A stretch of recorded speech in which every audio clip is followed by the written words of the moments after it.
Okay, welcome everybody.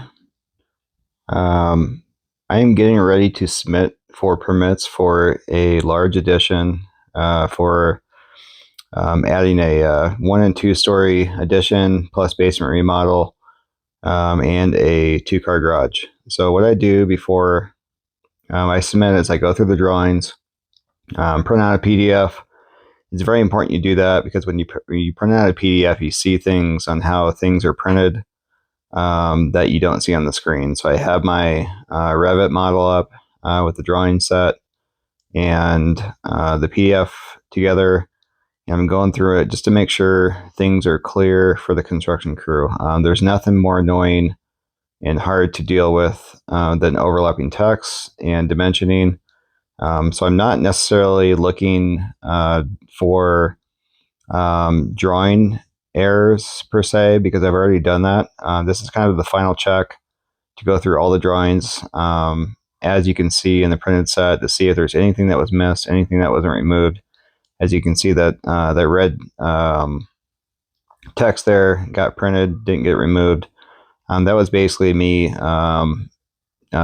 recording the amount of time it took me to do those drawings, so I had to remove that. Going through the elevations, the demo, that one right there, it's not that big of a deal, but it is, it can be moved down. It's kind of hidden on the PDF by the hatching of the grade. So I moved that down, and just kind of going to go through everything and look at it with a fine-tooth comb. I'm not going to get too particular. I don't want to go for perfection. As an architect, and I'm sure other professions too, engineers, you can really get bogged down by perfection and just trying to make these drawings perfect. They don't need to be perfect. They need to be readable, accurate, and understandable to the construction crews. In my time working in the field as a project superintendent for a large builder, I learned that the struggles of the construction crew when you don't have a architectural set that is understandable, what it does is it causes delays, it frustrates the crews, it leads to lesser quality work, and honestly higher costs. So the important thing here is that we are helping the client out by giving their construction crews a really good architectural set. So they know that when this builder or developer is delivering the set to them, it's going to be accurate and clear. That's going to lead to better bids, to be honest. So now we're going through the rest of the elevations here. That slope tag here could just be adjusted a little bit so it doesn't overlap the line of the roof. So I did that. And just kind of going through everything. You got to really kind of zoom in too to make sure that everything is clear.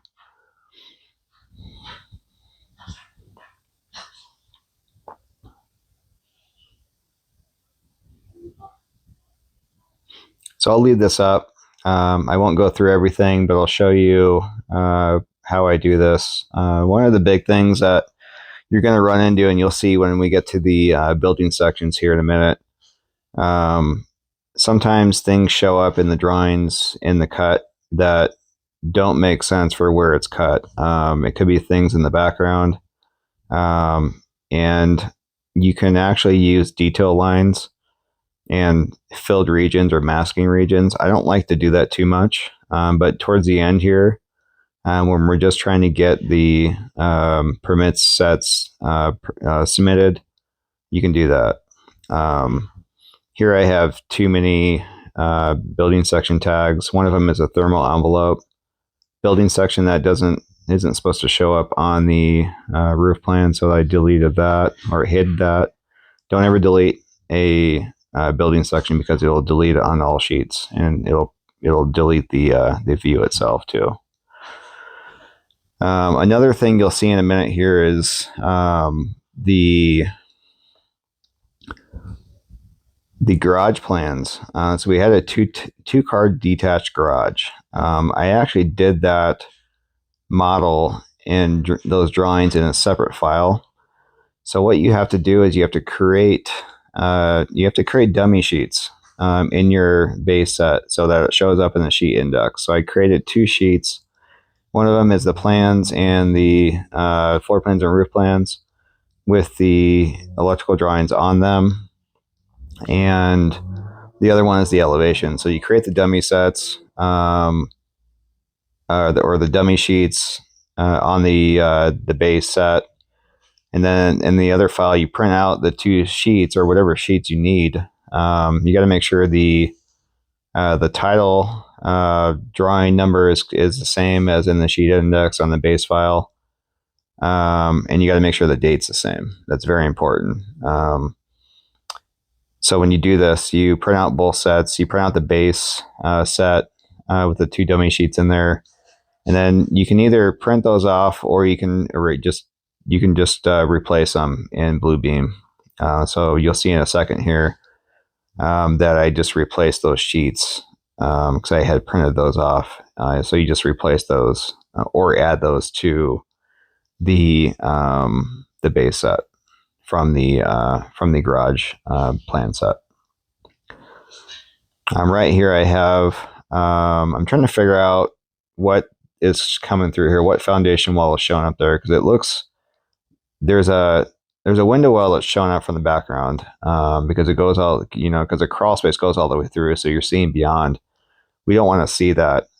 So what I'm doing is trying to figure out where that's coming from so that I can adjust the view, the visibility graphics, and change it to a solid white cut. And then I'll hide some lines here to make it look better. Now the building sections aren't necessarily going to be built off of. They're going to use, the field is going to use those for references to build off of. So it's more for context to show how the spaces relate to each other. So the building sections do not need to be perfect. They just have to show relationships. You want them as accurate as possible so there's no confusion. So when they go from the floor plans, which they will build off of, to the building sections, there's not a lot of confusion with things being or things looking different.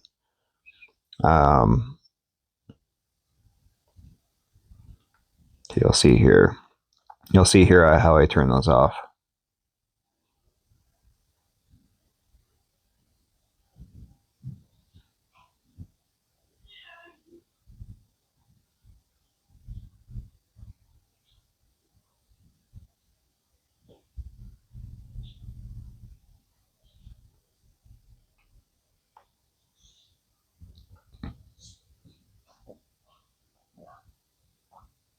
Yeah, so see, I identified the walls that are being shown here, and you want to go through and go to visibility graphics. And I think I tried the cut plane first, and then you got to try the foreground. It's going to be one of the two. So it looks like it's going to be the foreground because it's not actually cutting through; it's in the background, so it's going to be the foreground. Then you go through. You can hide this, but it's going to kind of, if you hide this, it's going to snowball because you need the top line to show the top of the foundation.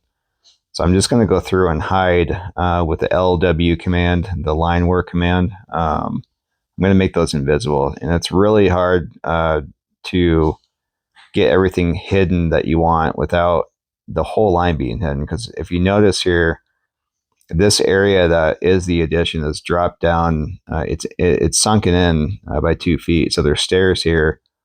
So the top of the floor for the main level, the existing main level, has to be there. But when you hide that line that's next to the level line, it hides the whole thing. So you have to click on it and then pull the grips back to make sure you're only hiding the portion that is supposed to be hidden. One other thing I noticed here is that all the electrical is shown up in the building sections, which I don't want. You can have them in the building sections, but it's going to take me another hour to get those positioned right, and it's not really important for these sections. So what I'm going to do is just highlight everything, go to filters, select the electrical fixtures and the lighting fixtures, and just hide them. Really, the only time you need those showing up is on the electrical plans. They show up on the elevations too sometimes, but I'm not going to go through and hide everything on the elevations. It's just not very important. You really can get going through down a rabbit hole with these plans, especially when you have a set that has 28 sheets. A lot of time has been spent on these already. It's not that we don't want them to look great, which they will, but we're not going for perfection.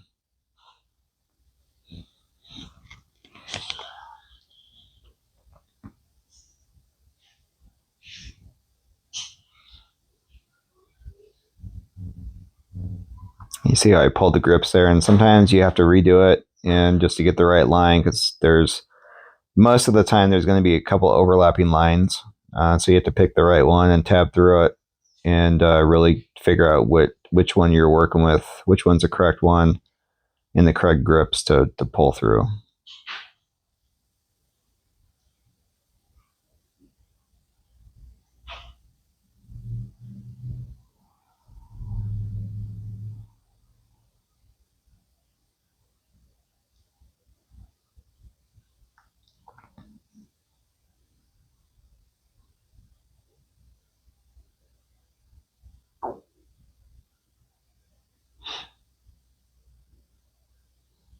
Yeah, as you can see, because that new wall or the wall in between, that wall we're dealing with is the structural wall of the existing house. It's the backside of the house where the addition's going. So we're going to open that up, and we're going to create a low wall where the sunken in living room is. But that whole line that I'm hiding there, or that I did hide previously, doesn't need to be hidden. Just the portion that where the two walls intersect. So now what happens is with my door family, I got to fix this, but for some reason, the door family is transparent, and I have to hide everything in the background.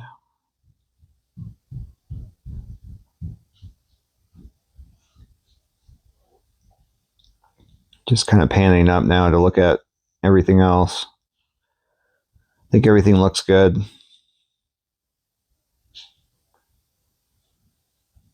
Yeah, we got a wall that I think got hidden on the wall beyond right there. That is the top of foundation, so we got to fix that. And ultimately, like I said, the construction field is not going to build off of the building sections. It's just more for reference. So if it doesn't look perfect, I'm going to say that many times. Does not have to be perfect. Now, when it comes to the floor plans, you do want those to be closer to perfect than the new sections here, because they will be building off of the floor plans.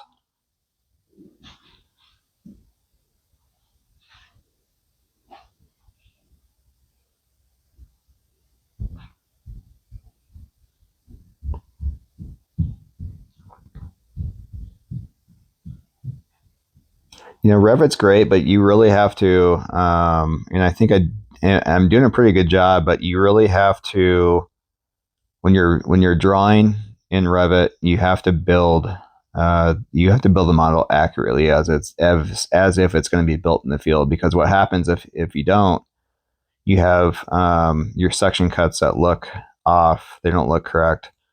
So you really want to build the model like it would be built in the field when they get ready to build it on site.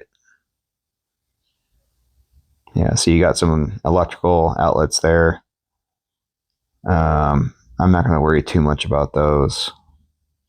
I think I might have hid those, but I'm not sure. Either way, it's not that critical.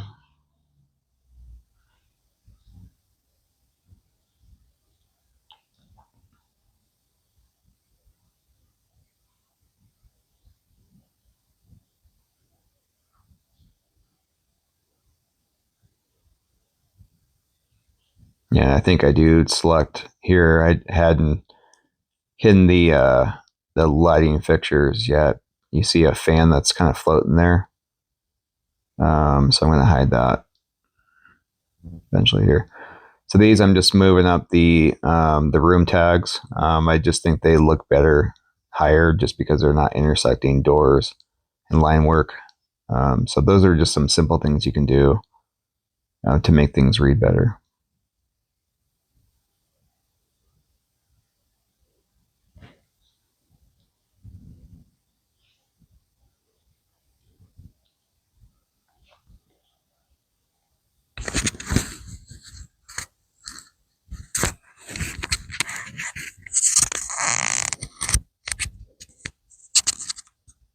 Okay, you got your deck detail plans. Those look pretty good.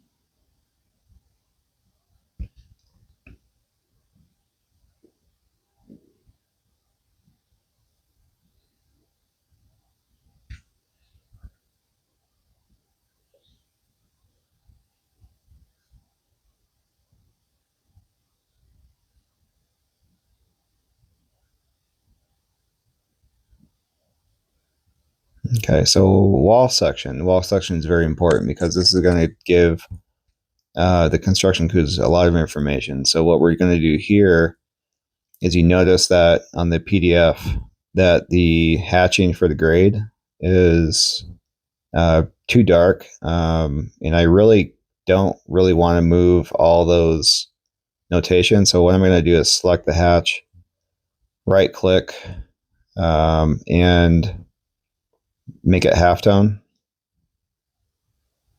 and it's going to look a lot better. It's going to make those notations pop a little bit more so you can read them.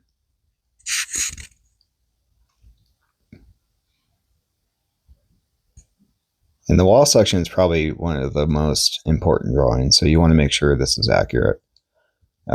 Most of my wall sections, there's some modifications, but a lot of times wall sections, I have a standard wall section that I use for most of my plans. Okay, so here you go. So you see the dummy sheets for the garage plan. So 1.800, 1.801. 1.801 had some details that don't apply to this project. They're just a dummy sheet. It's not a big deal. So we're going to go through, open up the garage Revit model, and just make sure the dates are correct. I think I already printed this set and kind of found that out after I opened the model, but nonetheless, we want to make sure the date's correct and matches the base set. So we're checking that now. Looks good. And then in a second here, you'll see me go into the PDF and just replace those sheets.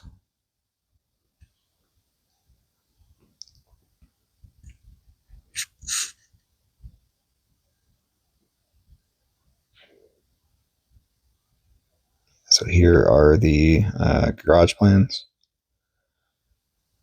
Just checking those. And these are the two settings that you want. You don't want the viewport showing up, but you want the other two, because what it does is it hides elements that are outside of the viewport. Okay, so I got my two sheets. Just checking them to make sure everything looks great. For garage plans, normally I don't do a separate electrical plan. There's not enough information on there to do one. And you don't want too many sheets. You don't want your sheets just really convoluted with too much information where they're unreadable, but you also don't want too many sheets. So what I did was I put the electrical all on the base plan and the roof plan. Just kind of consolidate things, and you can still read it. And it ensures, it helps the construction crew because they don't have to flip back and forth between another sheet. There's already 28 sheets in this set, like I said. So that was just one simple thing we could do to make it easier, and make the set a little bit smaller.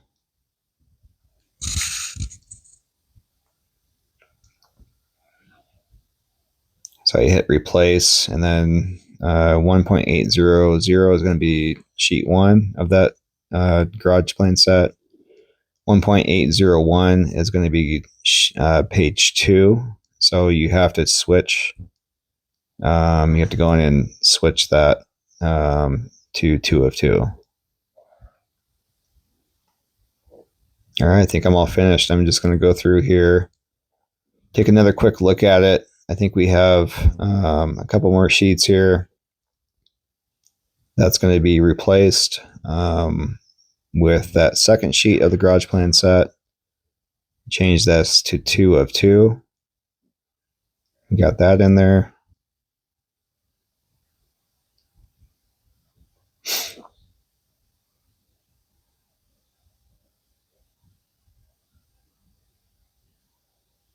And I'm just noticing one thing that I forgot to do.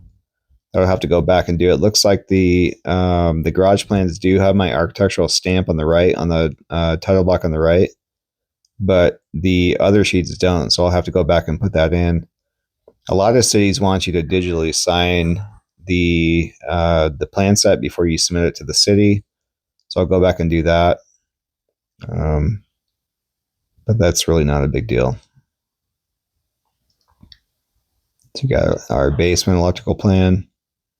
This basement turned out really great. You'll maybe have seen I don't think you saw the existing plan, but that stair, we had 3 different concepts, and we chose this one because it's really important when you walk down that stair to not feel like you're walking into a tunnel. You're walking into that rec room nice and open. We got a couple of window wells that we're cutting in there. That's going to really bring in a lot of natural light. So that was kind of an important design decision that we made. Here you see the AC condenser is not showing up for some reason. I'm not going to go in and try to figure this out. I think I did for a second to see if that's maybe hidden on this this view template. But you'll see in a second that all I did was go to where it is showing up, and I am going to I'm going to recreate it in detail lines, copy that, and then just paste it in the electrical plan so it shows up. Yeah, so I can't find the nothing seems to be turned off. I could spend another 20 minutes looking through this to try to find what's going on with it, but it takes me less than a minute to create detail lines and just paste them in there.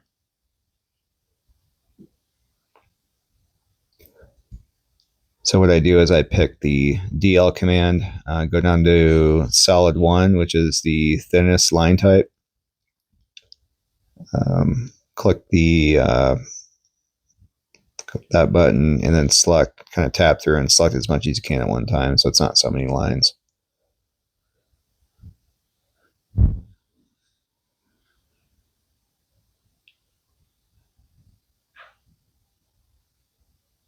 Select that, then go to filters and just make sure I didn't select.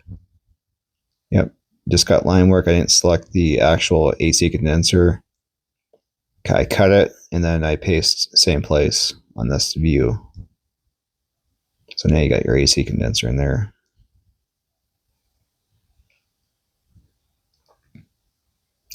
And I think this is going to wrap it up.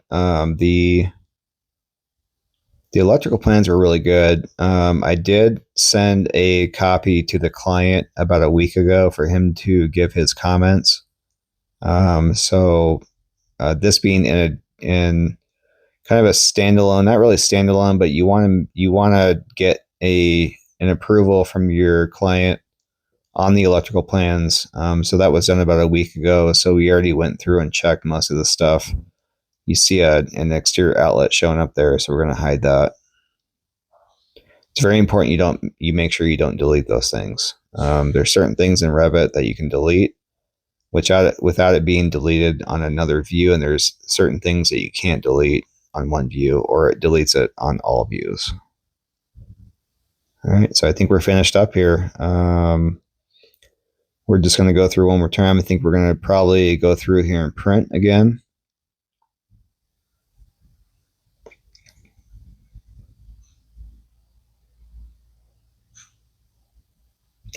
And when I'm printing and creating my my sheet sets to print, I always pull up the sheet index and I look at that, zoom in and look at that so that I can select the correct files for my print so I get everything.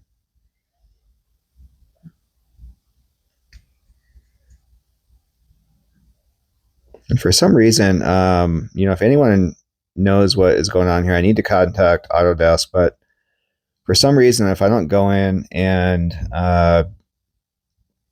change the prompts to rename it and just rename it automatically, for some reason it doesn't print. So you see here, I have to go in and it says prompt to name the file.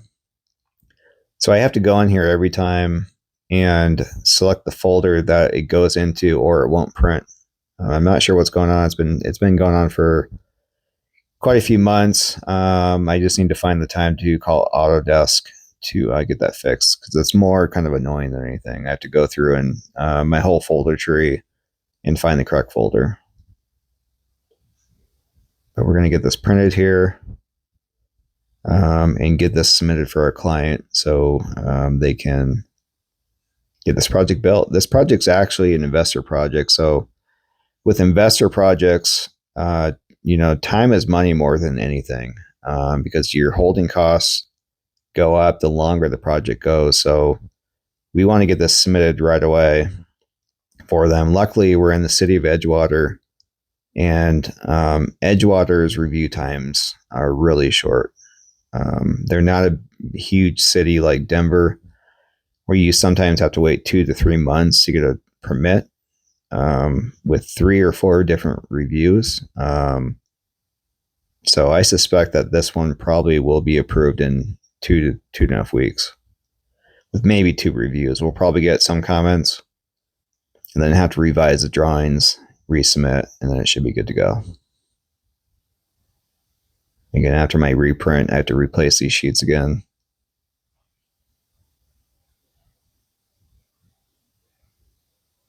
So I probably could have saved a little time. I probably didn't have to replace those in the first try, because I was going to reprint anyway. So there you go. That's a set. Thanks for joining, and I hope you learned something, and I'll see you on the next video.